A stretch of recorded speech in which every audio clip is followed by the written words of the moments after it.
So, the most extreme measures that we take to combat the virus, essentially potentially closing whole cities down like they did in China or Italy, we don't want to do those in places where there isn't actually a lot of disease.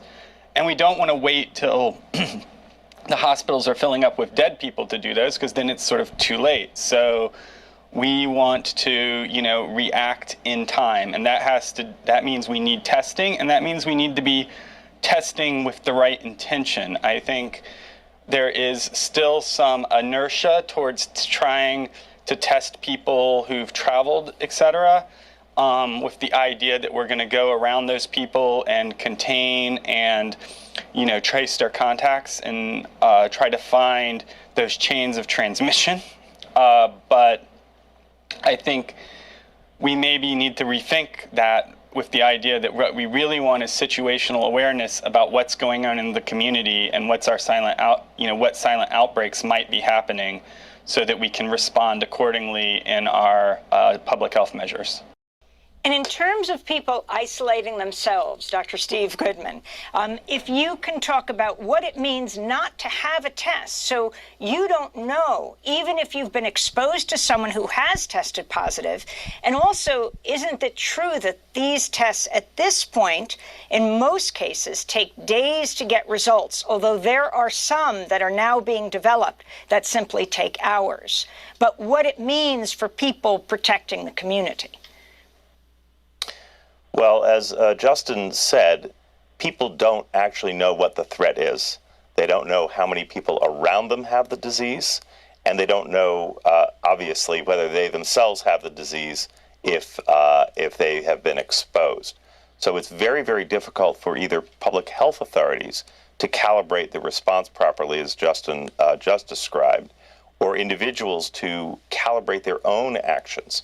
And I also want to point out that when we talk about self-isolation or anything that an individual can do, the paradigm really has to be not just what can I do to protect myself, but what can we each do to protect each other.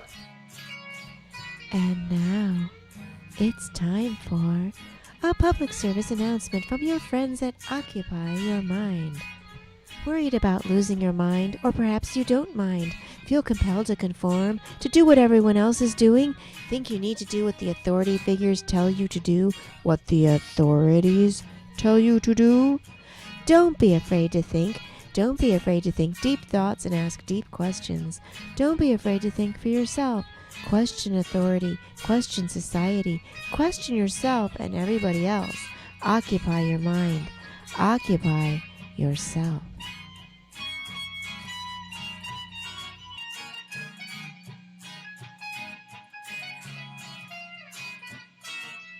So Michael Moore, the filmmaker, has a podcast. It's called The Rumble with Michael Moore. It's on YouTube. Emergency Podcast System, The Awful Truth. This is episode number 51, dated March 16th. Okay, so if you want to find it on YouTube, that's where it'll be. And so let's hear what Michael Moore has to say. Michael Moore says that he interviewed some people in the government who spoke with him confidentially, off the record, and they do not want to be identified. But some people within the Trump administration have indicated to him that they believe that President Trump has purposely not been addressing the coronavirus, has purposely been allowing it to spread. So let's just hear what they have to say. Party. They want the muzzle off them. And on this podcast today, my job is to help take that muzzle off them and tell you a few of the things that I've learned. And number one is that Trump has done this on purpose. And when you think about this purposeful inaction, this incompetence, the fact that he may have the virus himself because he's been in serious close contact with people who've been tested positive, and he won't go get a test himself. I think I know why. As one of these people who spoke to me this week said, it's probably a better than 50% chance that he has the virus, and Pence too. Well, if that's the case and Donald Trump does have the virus, then he'll get sick, right? So I'm not really sure, to be honest, where Michael Moore is going with this, because, then he will get sick, and that will not be good, unless what he's saying is true and that he has a treatment for it. And Trump did announce in a press conference recently that there is a large corporation who has offered a treatment for the coronavirus. I have some questions as far as why the lab tests were not why the test kits were not made available, and why laboratories were not being allowed to make their own test kits for a while. I'm wondering whether that has to do with some large corporation that wanted a monopoly over the test kits, and they wanted to have the exclusive rights over coronavirus cure or treatment. And so now I'm a little suspicious of that. But this is what happens when we're not given all the information, when information is being hidden from us. Then we start to come up with quote unquote conspiracy theories, and because we don't know what to think. I'm just going to play a little bit more of what Michael Moore has to say, and then we'll further our discussion here. And we are all in danger.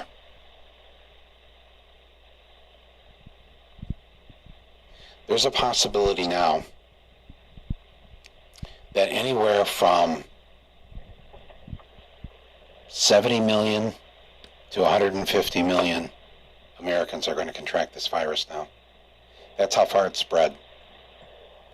When you look at that map on the cable news, when they put that map up and it shows the states and the numbers, everything I've been told, both by people from these other countries who've had it and by people inside D.C., when it says 43 cases in Michigan, multiply that by 27.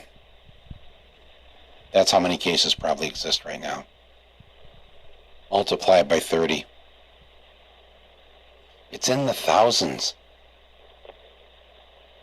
And it's like doubling and tripling now. It's starting to speed up every day. And you know what happens when you've got 50,000 cases of this. The next day it's 100, and the day after that it's 200,000, and then it's 400,000, and then it's 800,000, and it's 1.6 million. That's how fast it goes. Okay, again, that's Michael Moore from his episode 51 emergency podcast system, The Awful Truth. You can find his podcast on YouTube.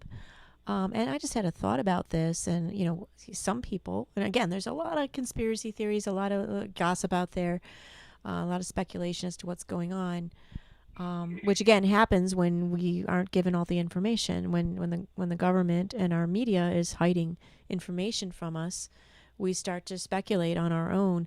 But in any case, I've heard some people suggest that perhaps this virus was created, perhaps it's a synthetic virus, because the way it's behaving, it doesn't seem to be a natural a natural event, and so there is some speculation there. And granted, again, if you're young, you're going to be okay. If you contract this, 80% of you are going to be okay.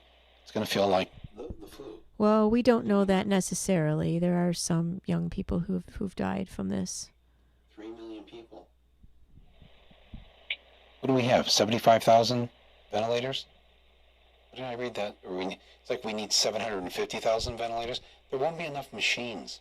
You know what they're doing in Italy right now? You may have seen this on the news. Doctors, they've got people in the hallway sick. There's no rooms. They've put up tents on the hospital lawn.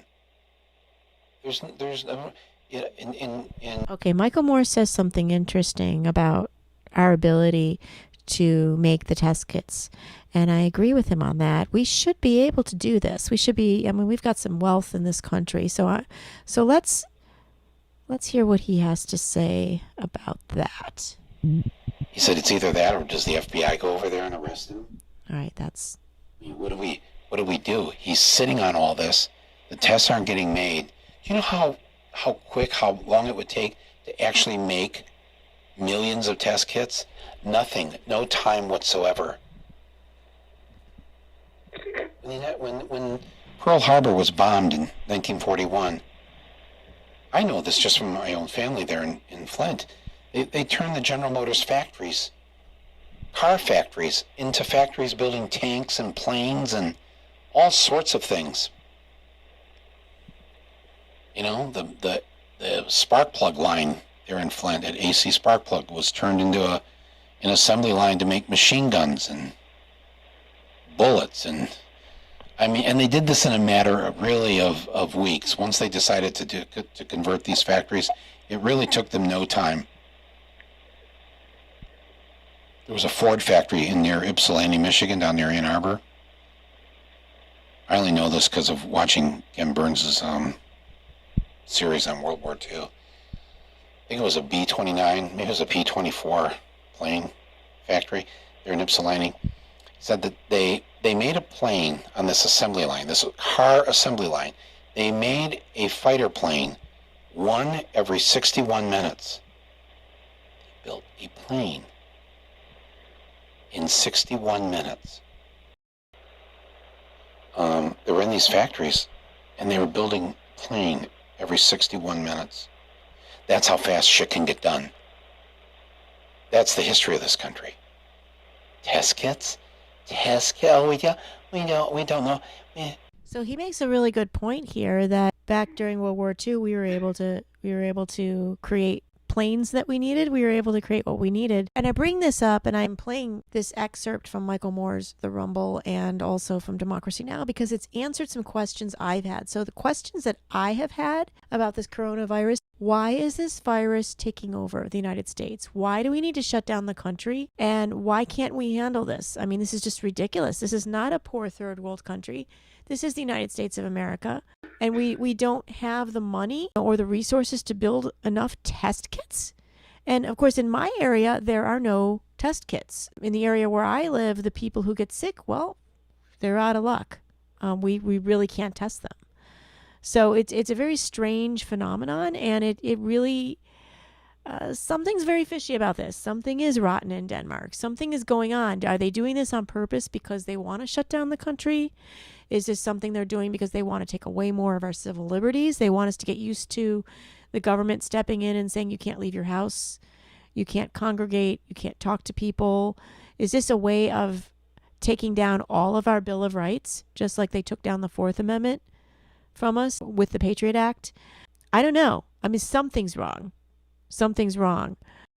All right, so at some point in Michael Moore's podcast, he asks another interesting question. He asks, where are all the millionaires and billionaires in this country, people like Bill Gates, and why can't they come forward and offer to make test kits en masse they can just distribute to different states and cities? Why aren't they coming forward? That's a little suspicious too. Makes me wonder whether there really is some sort of conspiracy where, they want this virus to spread, and then maybe, who knows, maybe, when everybody's all scared to death and sick, they'll just come forward and say, oh, we've got a vaccine, or we've got some medicine you can take, and it'll only cost you $1,000, but, this will help you, or I don't know. I personally am not a Trump supporter. I don't know. Somehow I think this is beyond Donald Trump. I think there's more to it than that. I think it's a simplification to just say, oh, well, Donald Trump's he's the problem. He's not the only person running the government. The president doesn't have absolute power. Whoops, we've run out of time. We do have a couple of guests who will weigh in on this issue. So look out for our next episode. It should be posted in just a couple of days after this episode. And Carl and Jennings will be on. They're going to express their opinions. They have a slightly different take on this issue. Thanks so much for listening to the Indy Art Show Occupy Your Mind broadcast, episode 22. We'll see you next time. Remember, occupy your mind. Think for yourself. Question authority. Question everything.